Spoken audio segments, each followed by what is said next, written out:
نحمده ونصلي على رسوله الكريم أما بعد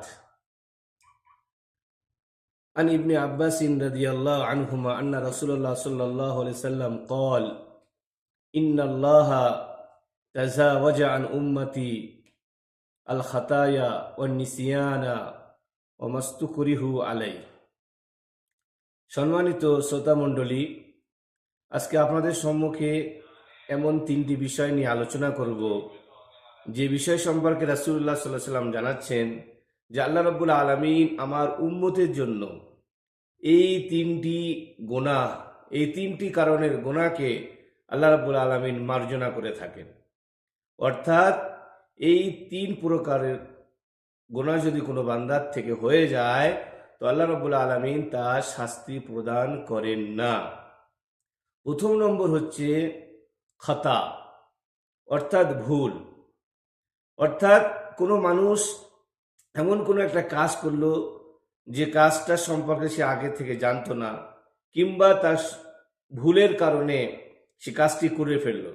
উদাহরণস্বরূপ, জিহাদের ময়দানে কোনো কাফেরকে মারতে গিয়ে কোনো মুসলমানকে মেরে ফেলল, চিনতে না পারার কারণে হোক কিংবা তলোয়ারি ভুলভাবে ব্যবহারের কারণে হোক। তো এইরকম অবস্থায় আল্লাহ রাব্বুল আলামিন তাকে ক্ষমা করে থাকেন।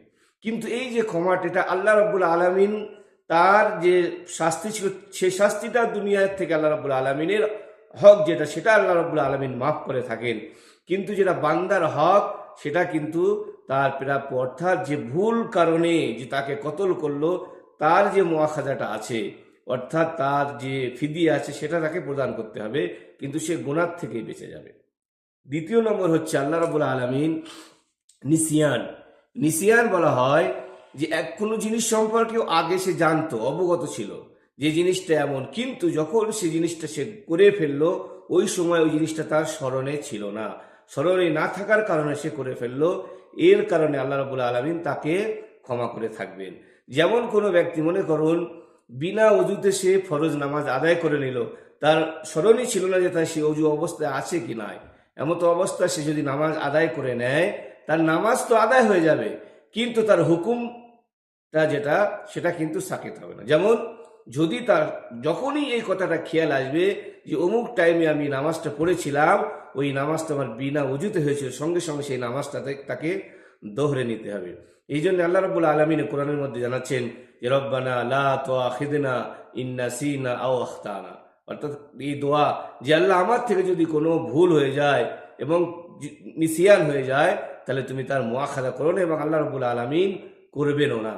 তৃতীয় নম্বর হচ্ছে যেটাকে বলা হয় অমাস্তুকরিহু আলাই, অর্থাৎ এমন কোনো জিনিস যেটা আপনি চাইছেন না, আপনার ক্ষমতার বাইরে এরকম কোনো জিনিস আপনি করে ফেললেন, কিংবা আপনার দ্বারা জোরপূর্বক করানো হলো, এরকম জিনিসটাকেও আল্লাহ রাব্বুল আলামিন ক্ষমা করে থাকবেন।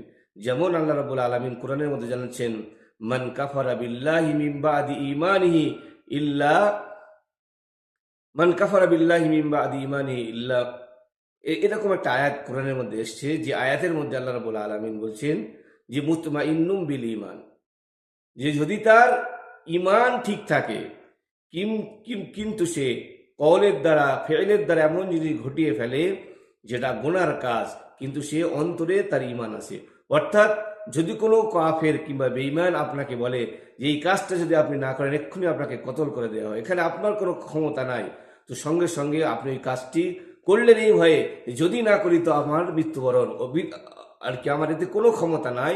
তো এরকম অবস্থায় আল্লাহ রাব্বুল আলামিন আপনাকে ক্ষমা করে দেবেন। তো এই তিনটি বিষয়, অর্থাৎ ভুল, নিসিয়ান এবং এমন জিনিস যেটা আপনার আয়ত্তের বাইরে, এরকম যদি কোনো গুনাহ আপনি করে ফেলেন তাহলে আপনি ইচ্ছাকৃত নয়, কিন্তু আপনার উপর জোর এবং প্রেশারের মাধ্যমে আপনি এরকম কোনো গুনাহ করছেন। যেমন এটা দুই ধরনের হয়ে থাকে। একটার মধ্যে আপনার কোনো এখতিয়ার নাই, মনে করেন আপনি বললেন যে আমি এই ঘরে কখনোই প্রবেশ করব না, কিন্তু হঠাৎ করে একজন মানুষ ধরে আপনাকে ঘরের মধ্যে ঢুকিয়ে দিল, যেখানে আপনার কোনো এখতিয়ার থাকলো না। দ্বিতীয় হচ্ছে এমন যে আপনাকে এখতিয়ার দেওয়া হলো যে এই কাজটা যদি তুমি করো, যদি না করো তাহলে তোমাকে মেরে দেওয়া হবে। তখন আপনার জন্য এখতিয়ার থাকলো, যদি আপনি মনে করেন যে আমার মৃত্যুটা এর থেকেও উত্তম আপনি মৃত্যুবরণ করলেন, সে কাজটা করলেন না, কিংবা ওই কাজটা করে আপনি আপনার জীবনটাকে বাঁচালেন, এটা আপনার এখতিয়ারে থাকে। তো এরকম যদি কোনো ব্যক্তি কুফরি কালাম মুখ দিয়ে উচ্চারণ করে ফেলে, যেমন এখন বিশেষ করে ইন্ডিয়ায় প্রত্যেকটা অনেক মানুষদেরকে এরকম বলা হয়, এই কথাটা তুমি যদি না বলো, যা তোমাকে মেরে দেওয়া হবে, তোমাকে ক্ষতি করা হবে, তখন সে যদি তার মুখ দিয়ে এই কথাটা ব্যক্ত করে ফেলে, কিন্তু ইমান অবস্থায় তার ইমান মুতমাইন আছে অন্তরে, তাহলে আল্লাহ রাব্বুল আলামিন তাকে ক্ষমা করে দেবেন। আল্লাহর কাছে দোয়া করি, আল্লাহ রাব্বুল আলামিন আমাদের প্রত্যেকের সমস্ত গুনাহ থেকে বেঁচে থাকার তৌফিক দান করুক। ওমা তৌফিক ইল্লা বিল্লাহ।